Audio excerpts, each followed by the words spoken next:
முடியும் என்று கேட்கலாம். அல்லாஹ் அனைவருக்கும் வாய்ப்பளிக்கிறான்.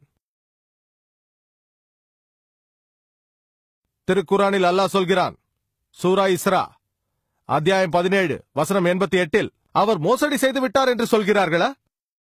முயற்சி செய்யுங்கள், இந்த குரானை போல ஒன்றை கொண்டு வாருங்கள். குரானை மோசடி என்று சொல்கிறீர்களா? அதைப்போல் ஒன்றை ஏற்ற முயற்சி செய்யுங்கள். இந்த அறைக்கூவல் மீண்டும் விடுக்கப்படுகிறது. சூரா தூர் அத்தியாயம் 52 வசனம் 34 அல்லாஹ் அறைக்கூவல் விடுகிறான். இது போன்ற ஒரு குரானை ஆக்க முயற்சி செய்யுங்கள், ஆனால் நிச்சயமாக உங்களால் முடியாது.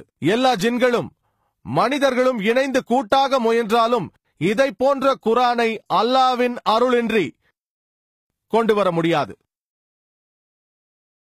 இது ஒரு அறைக்கூவல். இப்போது அல்லாஹ் அந்த அறைக்கூவலை எளிதாக்கியுள்ளான். அல்லாஹ் கூறுகிறான், சூரா ஹூத் அத்தியாயம் 11 வசனம் 13, அவர் பொய்யாக கற்பனை செய்து கொண்டார் என்று கூறுவீர்களானால் அதைப் போல ஒரு 10 அத்தியாயங்களை கொண்டு வாருங்கள். மொத்த குரானையும் அல்ல, அது கடினமானது. வேண்டாம், அந்த அறைக்கூவல் கடினமானது. குரானை போன்ற 10 அத்தியாயங்களை இயற்றுங்கள். அல்லாஹ்வை தவிர வேறு யாரை வேண்டுமானாலும் உதவிக்கு அழையுங்கள். நிச்சயமாக உங்களால் செய்ய முடியாது. அல்லாஹ் அறைக்கூவலை மேலும் எளிதாக்குகிறான். திருக்குரான் சூரா யூனுஸ் அத்தியாயம் 10 வசனம் 38, இதை அவர் கற்பனை செய்து கொண்டார் என்று கூறுகிறார்களா? அதைப் போல ஒரு அத்தியாயத்தை கொண்டு வரட்டும். ஒன்றே ஒன்று. மொத்த குரானும் அல்ல, 10 அத்தியாயங்கள் அல்ல, ஒன்றே ஒன்று மட்டும். அல்லாஹ்வை தவிர வேறு யாரை வேண்டுமானாலும் உதவிக்கு அழைக்கலாம். நிச்சயமாக செய்ய முடியாது. பதில் கூற முடியாது. அல்லாஹ் பரிசோதனையை இன்னும் சுலபமாக்குகிறான். அல்லாஹ் சொல்கிறான், சூரா பக்ராவில் அத்தியாயம் 2 வசனங்கள் 23, 24 குறிப்பிடப்பட்டுள்ளது, நீங்கள் சந்தேகம் கொண்டவர்களாக இருப்பின் அதை போன்ற ஒரு அத்தியாயத்தை எனும் கொண்டு வாருங்கள். மிம்மிஸ்லி, மிஸ்லி அல்ல, மிம்மிஸ்லி என்றால் அதை போன்ற ஒன்று. குரானில் இருப்பது போலவே அல்ல, ஏறக்குறைய அது போன்ற ஒன்றை இயற்றுங்கள் என்று சொல்லப்பட்டிருக்கிறது. மிம்மிஸ்லி. முழுமையான உதவிக்கும் சாட்சிக்கும் அல்லாஹ்வை தவிர வேறு யாரை வேண்டுமானாலும் அழைத்துக் கொள்ளுங்கள், நீங்கள் உண்மை உடையவராக இருப்பின்.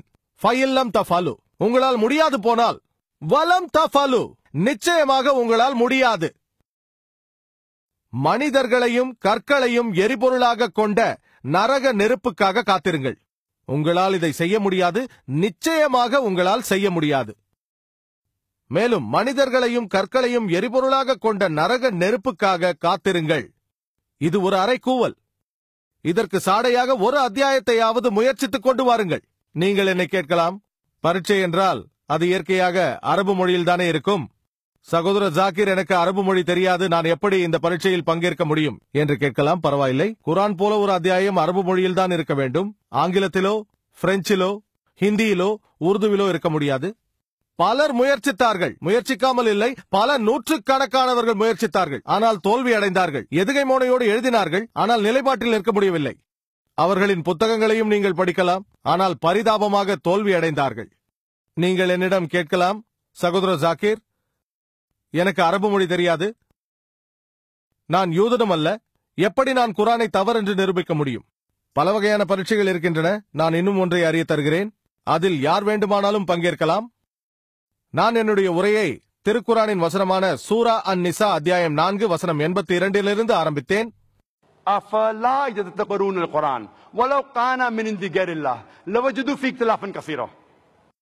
அவர்கள் இந்த குரானை கவனமாக சிந்திக்க வேண்டாமா?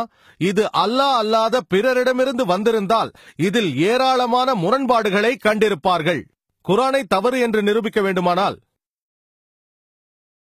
நீங்கள் செய்ய வேண்டியதெல்லாம் குரானில் ஒரே ஒரு முரண்பாட்டை கண்டுபிடிக்க வேண்டும். யாராவது குரானில்